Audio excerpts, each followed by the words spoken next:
शांति।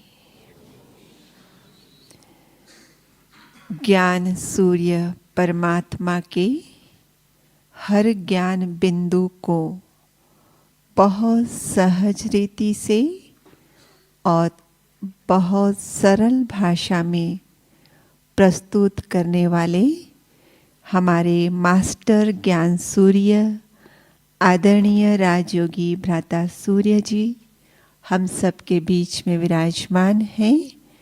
हम एक हाथ हिलाकर आपका स्वागत करते हैं, सत्कार करते हैं, अभिनंदन करते हैं। भ्राता जी अभी लास्ट विजिट आप ही के यहाँ से करके आए हैं और आते आते मेरे कान में एक बात डाली, परिचय देने की आवश्यकता क्योंकि अभी अभी हम इनके पास से विजिट करके आए। हाँ, तो आप सभी बहुत परिचित हैं उनसे, तो मैं उस विस्तार में नहीं जाती भले ही, लेकिन एक रिक्वेस्ट करूंगी भ्राता जी, आज आपको बहुत सुंदर हमने जो टॉपिक दिया है बाप समान रहम दिल का। तो कल एक प्रश्न आया था कि जो दादियों से हमने पालना ली है, अब दादियों वाली पालना हम भी दे सके, उसके लिए हम क्या पुरुषार्थ करें। तो बेशक दादियों ने बाप समान बने हैं, तो हमें भी बाप समान बनना है। तो भ्राता जी इन दोनों टॉपिक्स को आज के इस क्लास में अवश्य कवर करेंगे। भ्राता जी से सुनते हैं। कौन कौन चाहेंगे दादियों जैसी पालना देना? मुझे पता भी तो हो आप चाहते ही ना हो, और मैं बड़ी बड़ी बातें कर दूं आप कहेंगे तो। पहले तो बाबा कहते थे जैसे मैंने तुम्हारी पालना की तुम सबकी करो। अब ये भी ठीक है, दादियों ने भी बहुत पालना की, हमें भी करनी है। बिना पालना के तो परिवार भी अच्छा नहीं रहता। हमारा तो बड़ा परिवार है। आज की बात मुझे बार बार याद आ रही मुरली की, मैं अपने परिवार को जगाने आया हूँ। सुनी थी? गॉड फादर अपनी फैमिली को जगाने आ गया है। जग गए सभी? पक्का? रहम तो पहले स्वयं पर करना है। इस पे मैं ज़्यादा नहीं कहूँगा आपको, मुझे और कुछ अच्छी बातें कहनी है। अपने पे रहम और बाबा, मैं एक विजन देता हूँ आपको, एक सीन बता रहा हूँ कि कुछ देर के लिए विचार करो कि परम धाम में बाबा की साथ में मैं हूँ या बाबा की जगह हूँ। आज संसार के लिए क्या सोचूंगी? अभी काम नहीं चलेगा, रोज करना कुछ दिन। ये मेरी भावनाएं कैसी होंगी सब के लिए, मेरी स्थिति कैसी होगी।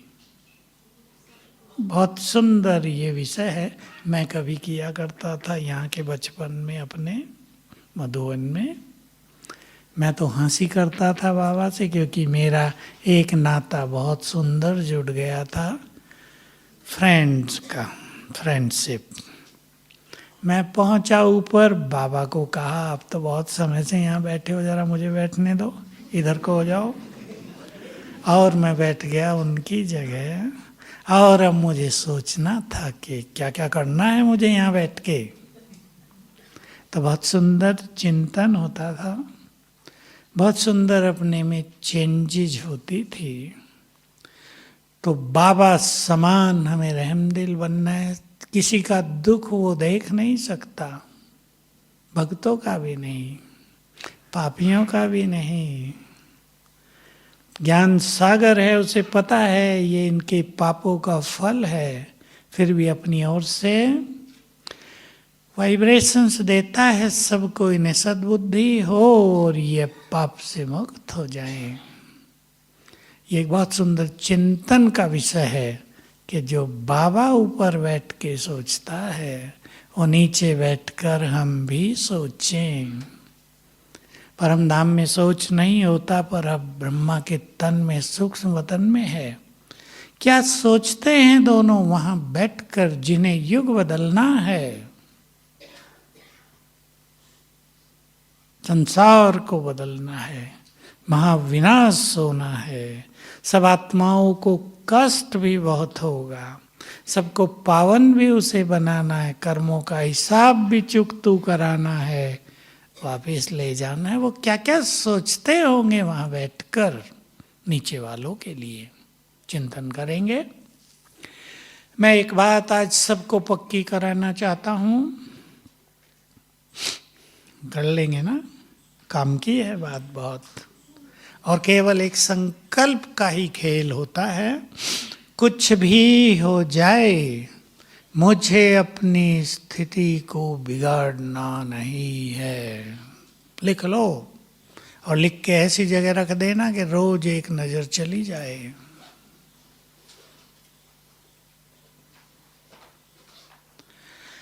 कुछ भी हो जाए, कुछ में तो बहुत कुछ है, मुझे अपनी स्थिति को बिगाड़ना नहीं है। बैठे सभी 1 मिनट डीप साइलेंस में और ये सुंदर संकल्प अपने अंतर मन में भर दें। लाल लाइट कर दें 1 मिनट के लिए।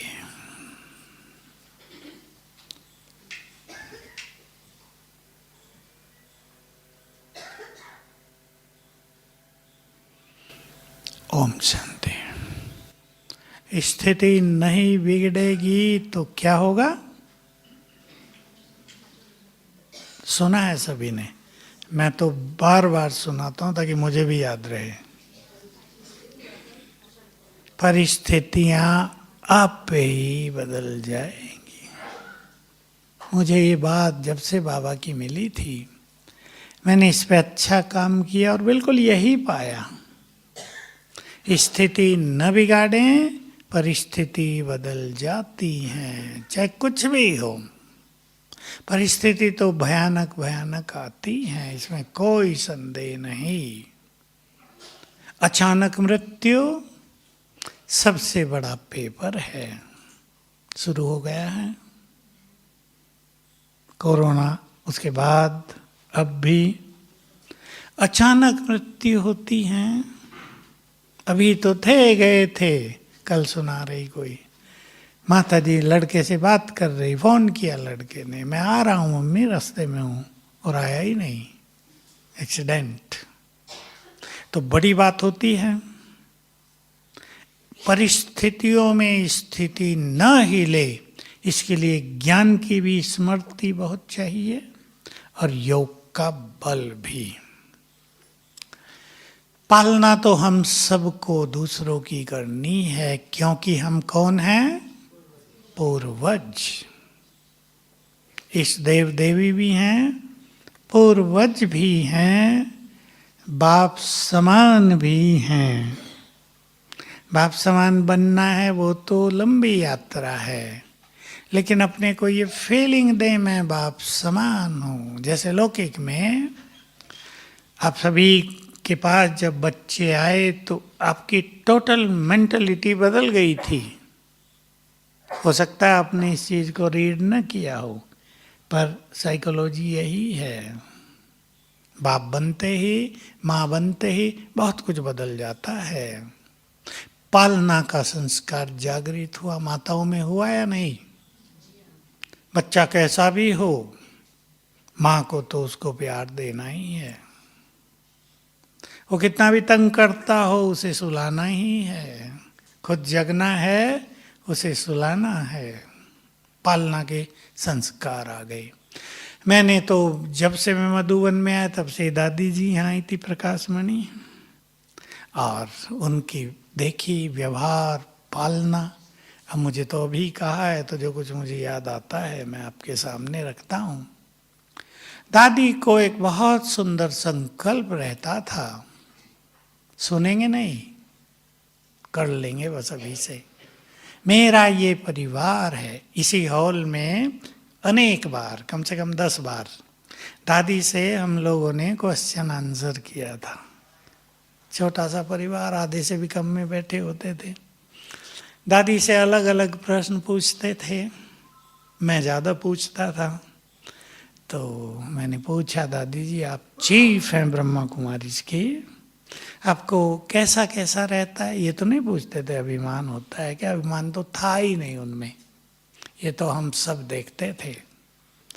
तो कहा मुझे ये ख्याल रहता है, मैं चीफ एक ऑर्गेनाइजेशन की नहीं, चीफ माना बड़ी, हेड, एक ऑर्गेनाइजेशन की नहीं हूं, मैं इस बड़े परिवार की बड़ी हूं। तो मुझे सबको संतुष्ट करना है। और यही पूछती थी सभा में, कोई भी दादी से असंतुष्ट हो हाथ उठा दो खुले दिल से, दादी संतुष्ट करेगी। और लास्ट में सबको पर्ची दी जाती थी, जो जिसको चाहिए लिख दो। और मुन्नी को कहती थी कि 3 दिन में सबको मिल जाना चाहिए। बहुत बड़ी चीज हमने सीखी उनसे, अपनों को संतुष्ट करने का संकल्प करती तो आप माताएं भी अपने बच्चों को संतुष्ट, कोई कोई नहीं भी होते। आजकल तो एक ही चीज से संतुष्ट होते हैं बच्चे, कौन सा है वो? वाह, एक्सपर्ट हैं आप तो। मैं सोचा था दादी संतुष्ट करती। दादी को नहीं अच्छा लगता था, बोला उन्होंने कई बार, मुझे नहीं अच्छा लगता कोई हमारे इस परिवार में, डायरेक्ट परिवार तो उनका मधुबनी था, यही केवल, कोई असंतुष्ट रहे, दादी को बिल्कुल अच्छा नहीं लगता था। मुझे याद रहती है घटना। यहाँ यज्ञ में एक नियम है पहले से ही कि एक साल के कपड़े गरम ठंडे मिल जाते हैं मई जून में।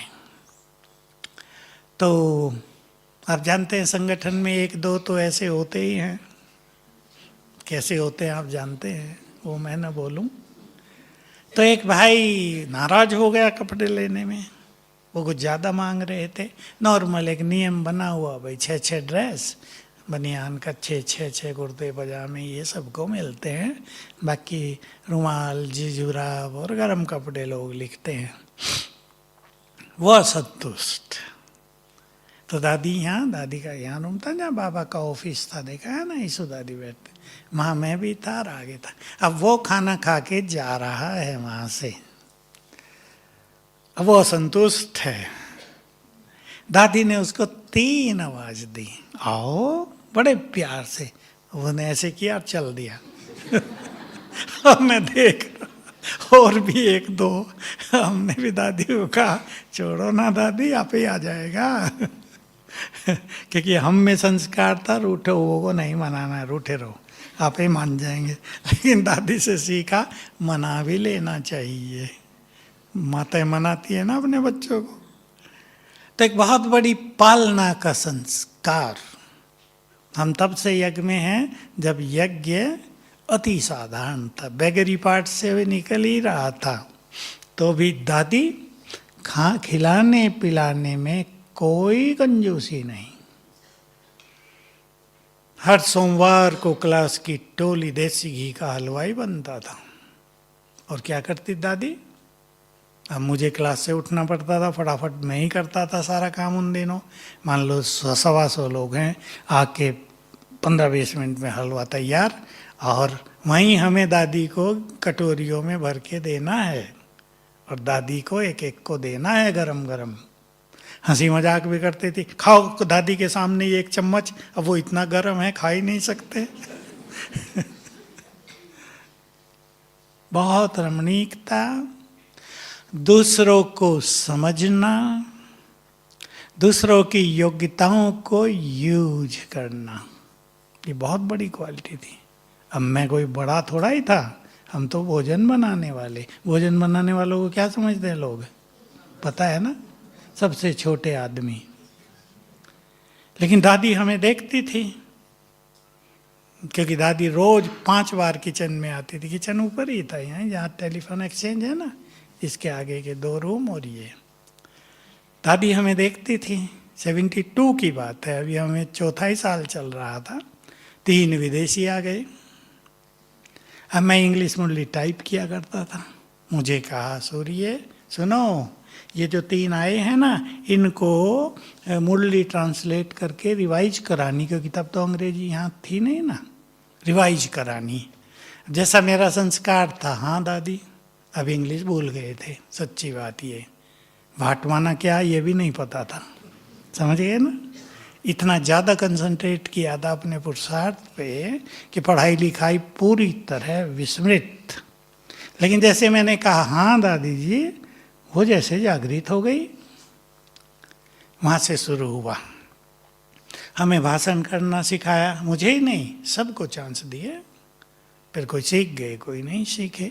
दूसरों को योग्य बनाना, उनकी योग्यताओं का सम्मान करना बहुत बड़ी क्वालिटी थी। वो बड़ी थी, चीफ ऑफ ब्रह्मा कुमारी, और हम छोटे भोजन बनाने वाले। कितना बड़ा अंतर है। लेकिन कोई वीआईपी आ गया, भाई वो ज़्यादा क्वेश्चन आंसर कर रहा है, चलो सूर्य को भेजो। अब मुझे नहीं पता था दादी हमें ऐसा समझती है। तो एक बहुत बड़ी चीज़ हमने भी सीखी, हमें भी दूसरों को योग्य बनाना और उन्हें अवसर देने हैं। जैसे हमें अवसर दिए गए, हम भी तो दूसरों को अवसर दें। और हमारे साथ फिर 2-4 साल में जुड़ गया आतम भाई। उसकी दीदी उसको छुट्टी नहीं देती थी। आपकी तरफ का है ना, नागपुर में तो रहते थे, पर मलकापुर वहाँ है, वहाँ का है। तो अब वो पढ़ा लिखा तो बहुत था, लेकिन बोलने की तो अलग चीज़ है ना। तो मुझे जो छोटी क्लास मिलती थी मैं उसे भेज देता था, जाओ, ताकि उसे प्रैक्टिस हो जाए। क्योंकि बाबा ने मुझे कहा, व्यक्त बाबा ने यही कहा था, योगी तो हो, पर बाबा योगी तब कहेगा जब दूसरों को अपने जैसा बनाओगे। और मेरे साथ ये हुआ सदा ही कि जो कुछ बाबा के मुख से निकला, बोलो आगे, वो वरदान हो गया। तब मुझे नहीं पता था, पर सचमुच वो वरदान होते गए। मनन शक्ति का वरदान। अभी विदेशियों का कल क्लास है, एक इंटरनेशनल शायद दुनिया में जाएगा, तो एक विदेशी जो क्वेश्चन करेगा वो डॉक्टर है। मेरे को पूछा कल कि लॉकडाउन तो यहाँ अरेस्ट हो गए होंगे आप तो ज्ञान सरोवर में, जेल में अरेस्ट।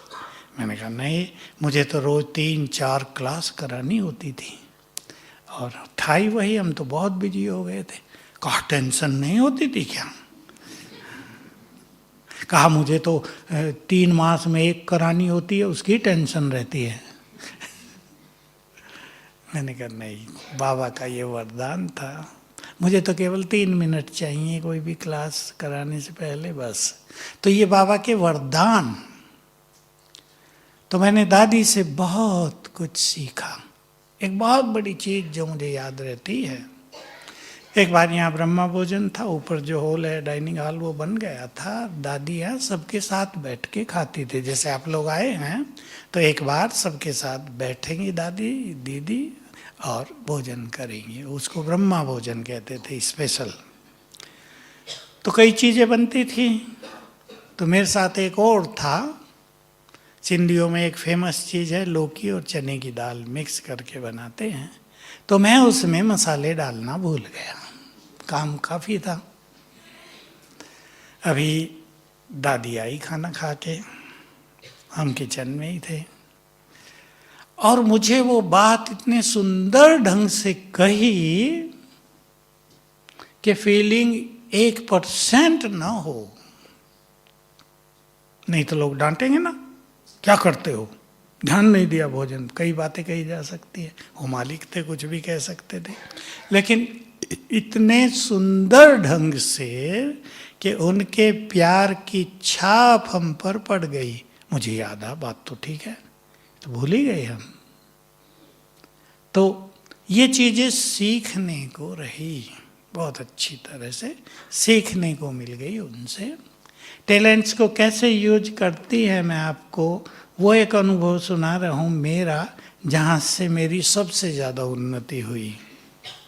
दीदी ने शरीर छोड़ा, मनमोहिनी ने 83, 28 अप्रैल था शायद या जुलाई। तो हमारी रात्रि क्लास बंद हो गई। दीदी थी बहुत ही स्ट्रिक्ट, सबसे पहले 9 बजते ही क्लास में आके बैठ जाए, सब भागे आए, दीदी चली गई है। मैं एक दिन 3 मिनट ही लेट आया, कहा कुछ नहीं, मुझे देखा, कहा भाऊ आज बहुत बिजी थे, बस हो गया काम।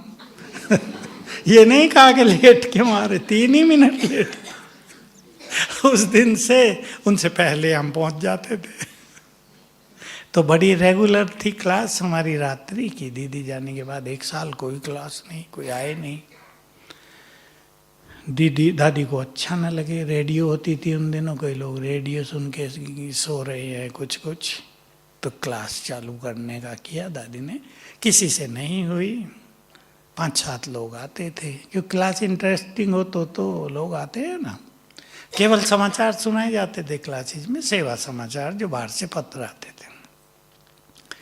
तो दादी को बहुत संकल्प चल रहा था, तो किसी ने मेरे लिए बताया कि ये सेवाधारियों को 8:30 बजे क्लास कराता है किचन में।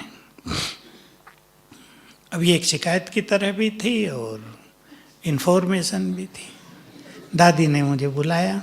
अब देखो दादी की महानताएं, तो उन्होंने मुझे ये नहीं कहा, क्योंकि कहने वाले ने ये कहा था ये वहाँ क्लास कराता है इसलिए 9 बजे कोई नहीं आता क्लास में, हालांकि मैं 8:30 से 9 ही कराता था। तो दादी ने मुझे बुलाया, सेवाधारियों क्लास किचन में कराते हो 8:30 बजे? मैंने कहा हाँ दादी। अब देखो बुद्धिमानी, कहा तो वो क्लास यहीं करा लिया करो 9 बजे से।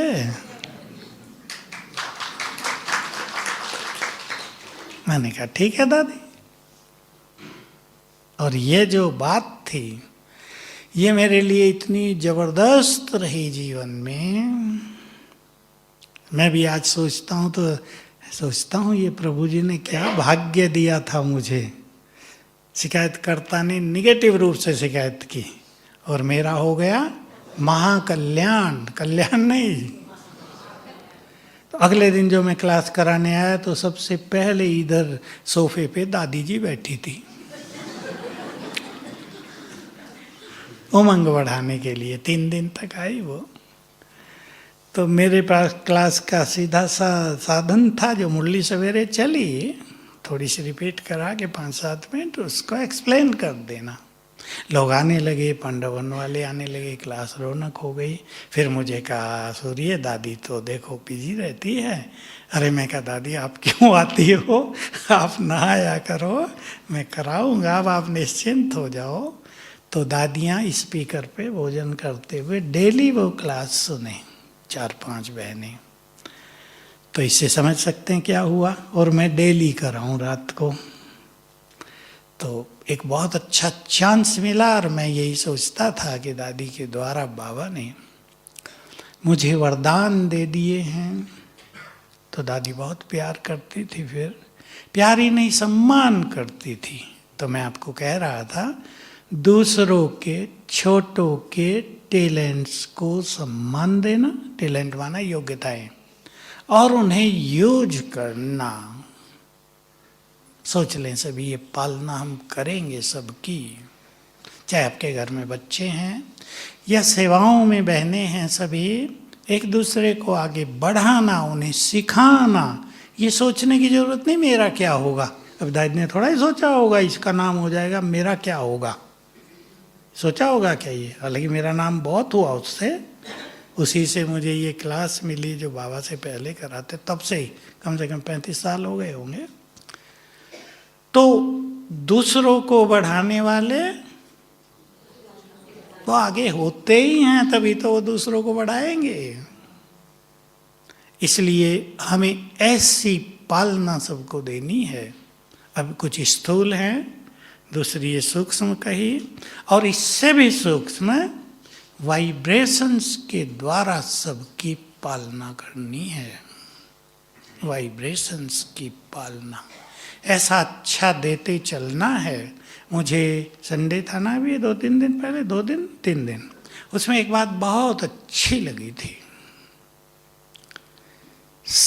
बोल पर थी ना ज़्यादा मुरली, तो बाबा तक भी पहुंचते हैं बोल, ऊपर भी सुनाई देते हैं। हंसी में बाबा ने कितनी बड़ी बात कही।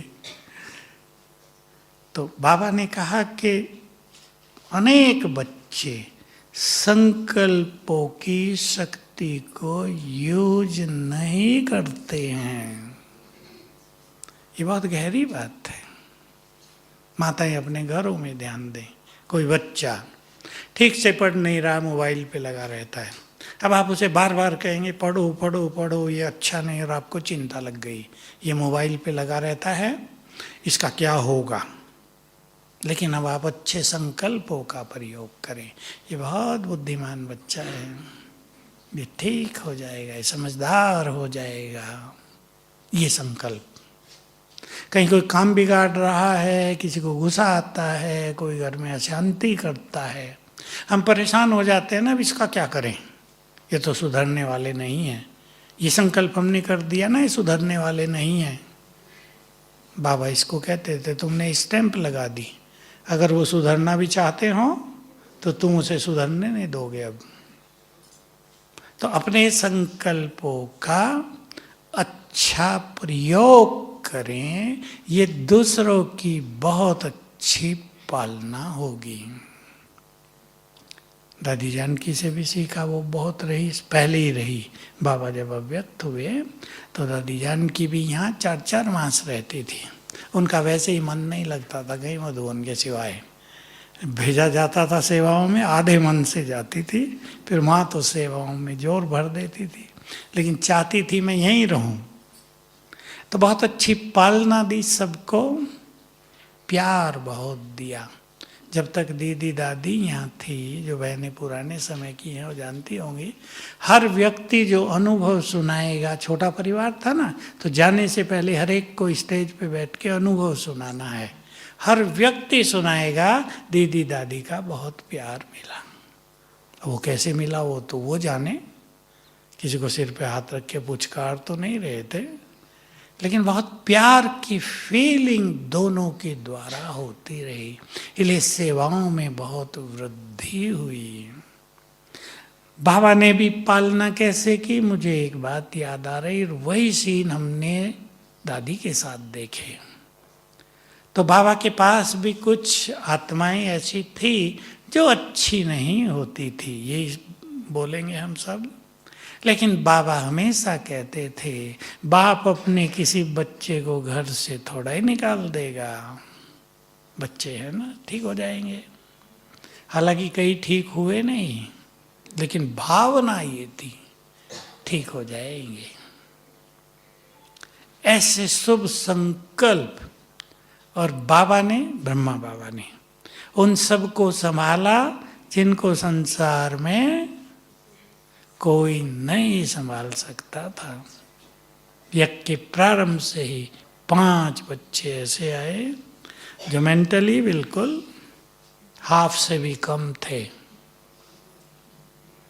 2 के तो घर वाले बाबा को दे गए थे, दादाजी आप ही नहीं संभाल सकते हो, इनका जीवन भर का खर्च हम देंगे। उनको बाबा ने संभाला और आगे बढ़ाया। अब मैं एक उदाहरण दे रहा हूं, फिर हम थोड़ा आगे चलेंगे।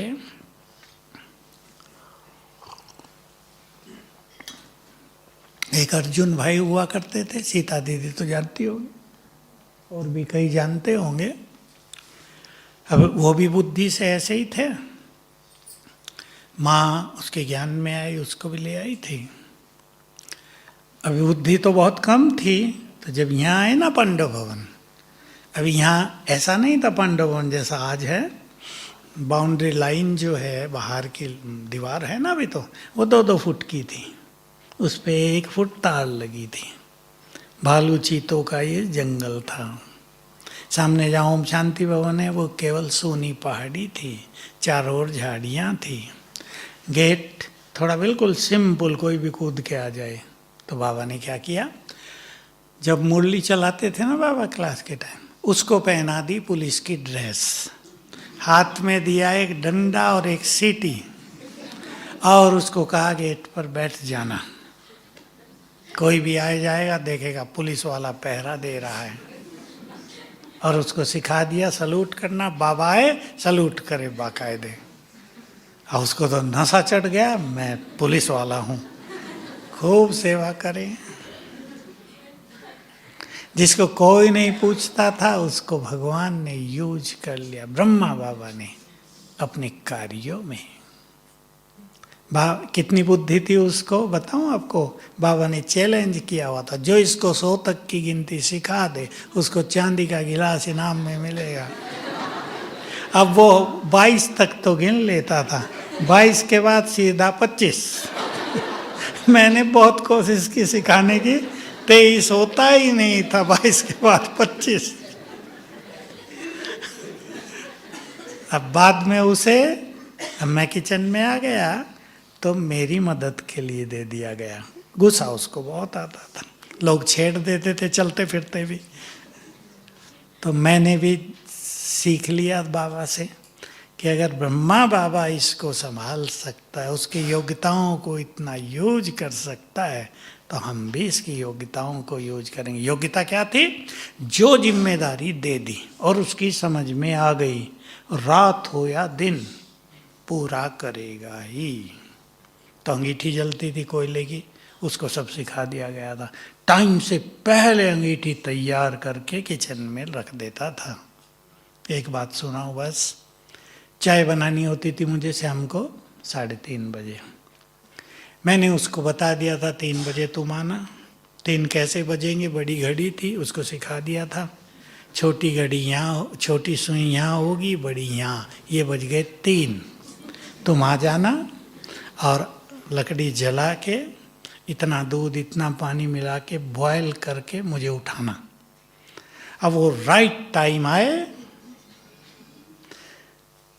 दूध पानी उबल गया, भागा भागा मेरे कमरे में जाए, बाहर से ही आवाज दे, सूरज भाई चलो दूध पानी उबल गया, चाय पत्ती डालो, थर्मस भी रखा ला के, सब जग जाएं और खुश भी हों।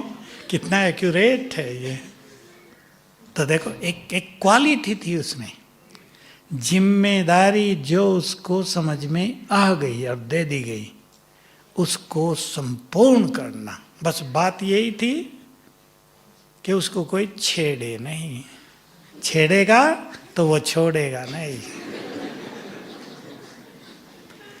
तो हम उसका ध्यान रखते थे, कोई उसे छेड़े नहीं तो काम जितना चाहे करा लो।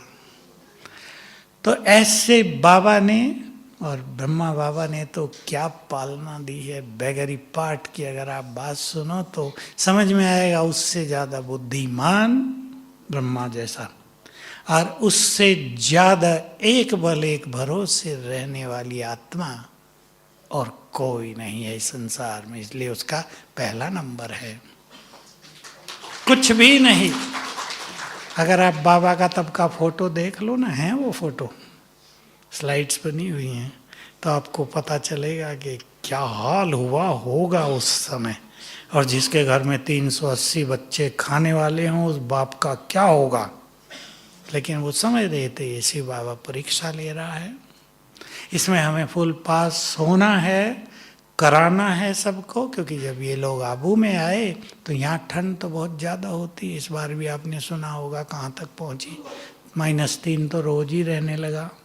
और गर्म कपड़े थे नहीं, यज्ञ आ गया था बेगरी पार्ट में, चाय कोई पीता नहीं था, किसी के पास स्वेटर मफलर स्कार्फ कुछ भी नहीं थे। तो बीमार हो गए पहले साल। अब बीमारी के लिए भी दवाई नहीं थी, पैसे नहीं थे। सुना होगा आपने 70 लोगों को लूज मोशन, बाबा ने 35 गोली मंगवाई कहीं से कि इन्हें डोनेट कर दी। आधी आधी करके एक एक को दे दी गई। कौन थे वो? ब्रह्मा प्रजापिता आधी आधी खाते ठीक हो गए सब। तो बाबा ने कितनी बड़ी अपनी शक्तियां यूज की, सबको आगे बढ़ाया, पालना दी, कितनों को संकल्प आने लगा। अब कोई एक दिन का खेल हो तो कोई पूरा कर ले, एक दिन भूखा रह जाए। साल चल रहा है, अगले साल भी कहाँ से आएगा कुछ पता नहीं। वो बीत गया, तीसरे साल कहाँ से आएगा। ऐसे में एक टीम को, वो भी 380 लोगों की टीम, उसको बांध के रखना छोटा चैलेंज नहीं था। फिर भी कई लोग निकल गए। तो ऐसे ही पालना हम दें, खाने को नहीं था लेकिन प्यार बहुत था, अपनापन बहुत था। रहने की जगह नहीं थी, ब्रजकोठी में रहते थे 380 लोग, कहाँ जगह थी, सोए हुए सब मिले जुले, लेकिन प्यार इतना है कि उसका आनंद ले रहे हैं सब। तो ऐसी पालना हमें भी दूसरों की करनी है, तब हम सबके दिलों पर राज करेंगे। पढ़ लेना है, मुरली 69 दिसंबर की है। विश्व महाराजन कौन बनेंगे? जैसे आजकल इलेक्शन होते हैं, जिसको ज़्यादा वोट मिल गई वो चुन लिया गया। यह भी विश्व महाराजन का चुनाव हो रहा है। जो अधिक आत्माओं के दिलों पर राज करेंगे वो उतनों के ही राजा बन जाएंगे, और जो राज करेंगे ही नहीं वो आप सोच लो आगे क्या होगा। तो हम सभी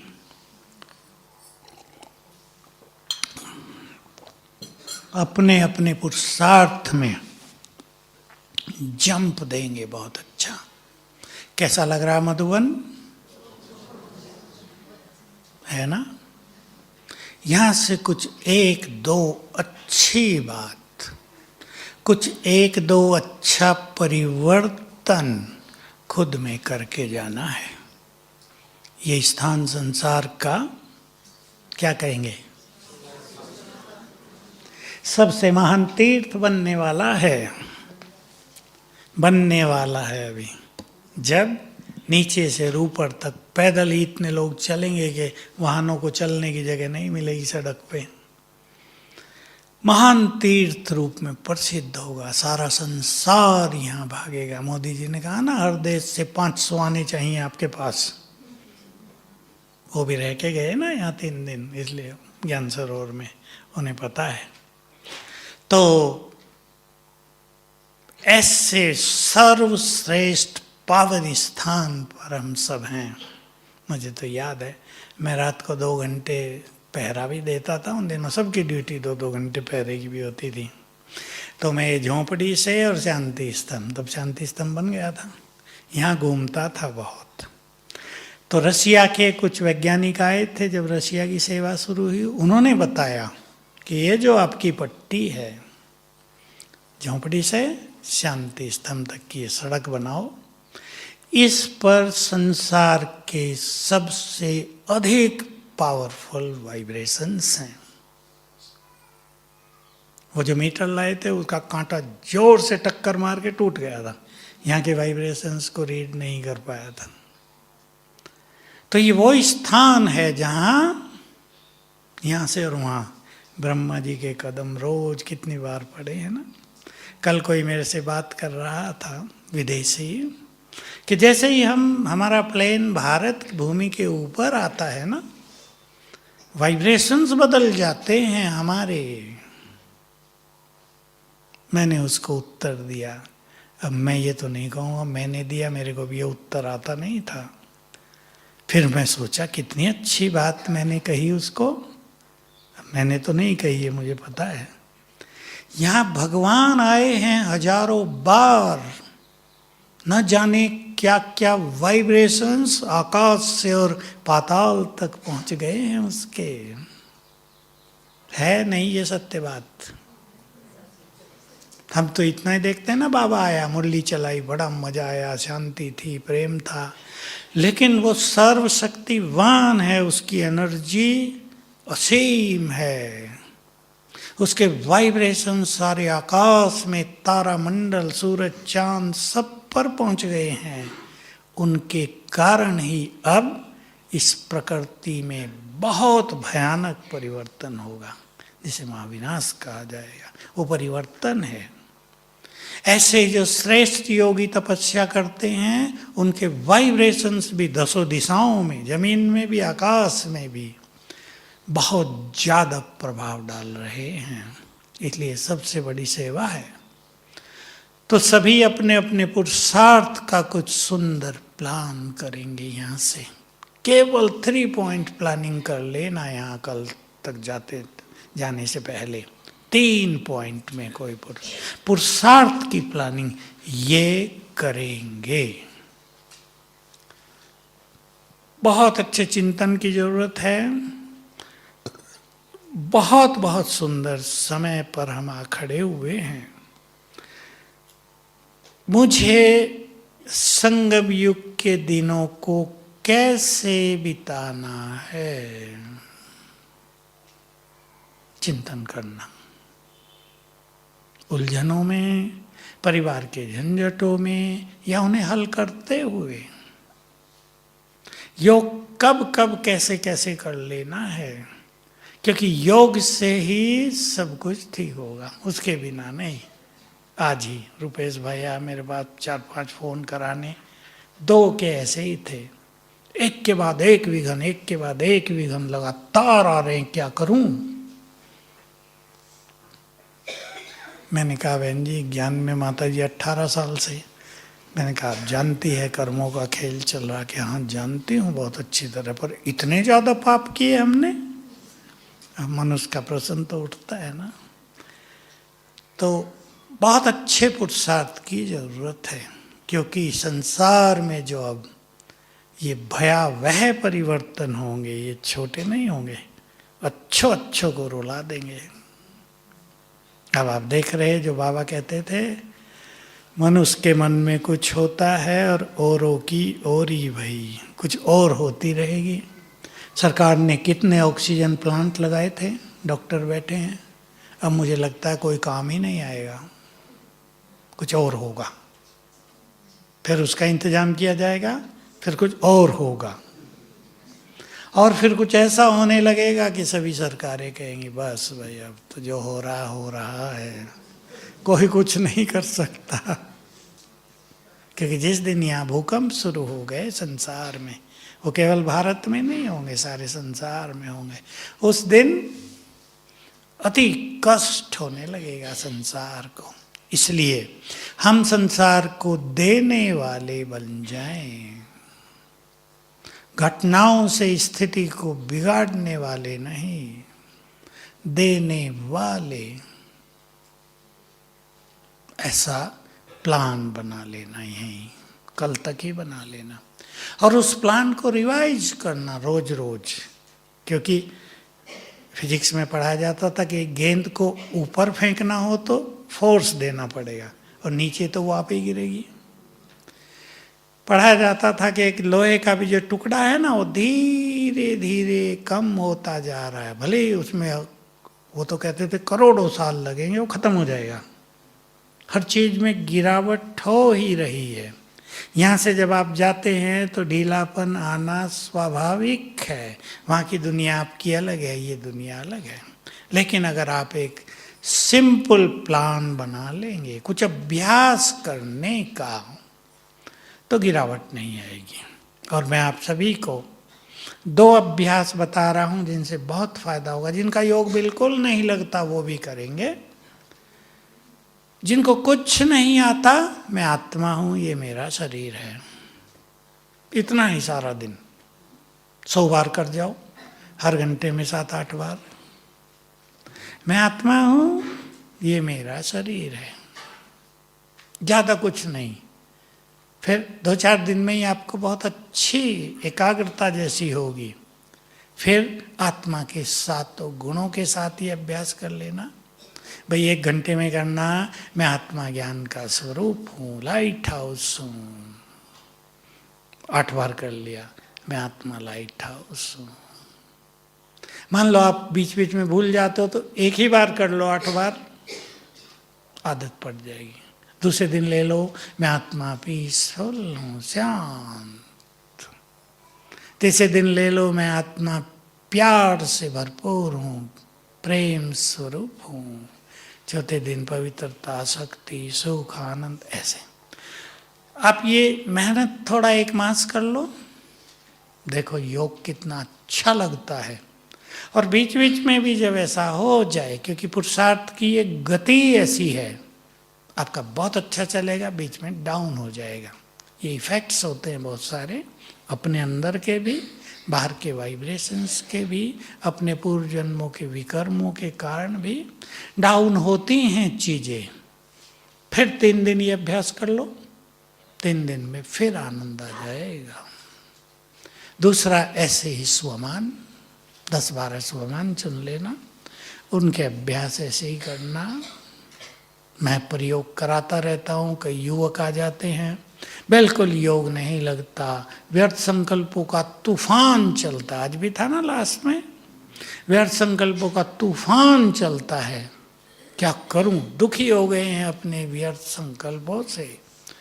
मैं उन्हें काम देता हूं, मैंने कईयों से ये प्रयोग कराए कि आज शाम तक 5000 बार याद करके आओ मैं एक महान आत्मा हूं। 5000 तो बहुत होते हैं ना, बिजी हो गए बेचारे। मैंने कहा करना है, एक भी कम नहीं होना चाहिए, हर घंटे में 500 बार 400 बार करना है, ठीक है ना। तो लगातार लग गए ना, मुझे पता था 5000 ज़्यादा हैं, 2000 ही हो पाएंगे मुश्किल से। शाम को जब आए, चेहरा बदला हुआ, सुख की फीलिंग चेहरे पे। मैंने कहा ठीक हो गया, कहा बहुत अच्छा हो गया शाम तक, पहले हो नहीं रहा था, दोपहर तक होने लगा, शाम तक बहुत अच्छा हो गया। ये छोटे छोटे प्रैक्टिस के अनुभव हैं, एक्सपेरिमेंट हैं। तो अच्छा करेंगे सभी, बहुत अच्छी प्लानिंग बना के जाएंगे। अपने पर रहम इसे ही कहा जाता है, नहीं तो रहम रुला भी देता है। रहम अगर पावर इसके साथ ना हो तो रहम रुलाएगा भी। ब्रह्मा बाबा में तो राजाई संस्कार थे ना, अनेक बार सम्राट रहे हैं वो द्वापर से भी। सतयुग त्रेता की तो बात अलग, द्वापर से भी सम्राट रहे हैं अनेक बार, और वो वही सम्राट हैं जो इतिहास में बहुत फेमस हैं।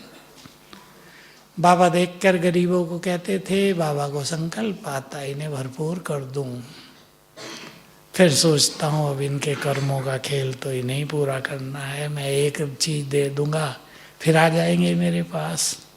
फिर शिव बाबा कहते थे मैं तो ऐसा सिखाता हूँ कि गरीबी आए ही नहीं कभी। तो रहम के साथ पावरफुल फीलिंग भी, ये पक्का रखना और अपना बहुत अच्छा प्लान बना लेना। और पालना की बात जो मैंने सुनाई आपको, 2-4 चुन लेना उसमें से। पालना बहुत बड़ी चीज़ है। कई जगह सेंटरों की बहनें आती हैं, भाई जी सेवा ही नहीं बढ़ती हमारी, तो अब मैं उत्तर क्या दूँ उन्हें, जानता तो हूँ, इतना ही कहता हूँ पालना करो सबकी प्यार से। किसी का भी, आप घरों में हैं, आपका व्यवहार अच्छा न हो तो लोग आपके अज्ञान सुनेंगे? कोई नहीं कहेंगे वहाँ क्यों जाए हम, देखो ये लड़ती रहती है सारा दिन, वहाँ भी जाती है, ध्यान भी लगाती है, लड़ती भी है, कोई नहीं आएगा। हमारी पालना, हमारी श्रेष्ठ स्थिति, हमारी सेवाओं का बीज है। मैं तो कई जगह ऐसी बहनें देखी, हमारी बहनें भोली हैं ये, कई जगह बिल्कुल भोली बहनें, ज़्यादा पढ़ी लिखी नहीं, 10वीं क्लास तक, और सेवा एक एक सेंटर में 2-2 हज़ार स्टूडेंट। एक जगह गया मैं पीछे, हॉल बना हुआ था ओम शांति भवन से भी और 20 फुट लंबा, इतना अभी तैयार हुआ नहीं था, सीमेंटी हुआ था। बुलाया उन्होंने आधे घंटे के लिए, हॉल में 2500 लोग बैठे। मैंने, बहन जी मेरे पास थी, भोली सी, हम जानते भी नहीं उसे बेचारी, कमर का ऑपरेशन हुआ तो आधा घंटा लेटती है, आधा घंटा काम करती है। मैंने पूछा ये स्टूडेंट आपके ही हैं या उधार लाई कहीं से? नहीं भाई जी हमारे ही हैं, 40 गीता पाठशाला हैं। बहनें कितनी हैं? 15 बहनें हैं हम, प्यार से रहती हो, बहुत प्यार से। देखो अति भोली थी सभी। किस पे राजी होता है भोलानाथ? भोलों पर, अपने निर्मल बच्चों पर, जो बहुत पवित्र हैं उन पर, जो सच्चे हैं उन पर बरसात कर देता है। तो पालना ले रहे हैं, पालना देनी है। और याद रखना कुछ भी हो जाए, स्थिति को बिगाड़ेंगे नहीं। ओम शांति। अवश्य ही बहुत सुंदर मार्गदर्शन सभी को मिला होगा बाप समान रहम दिल बनने के लिए और दादियों की सी पालना सबको देने के लिए।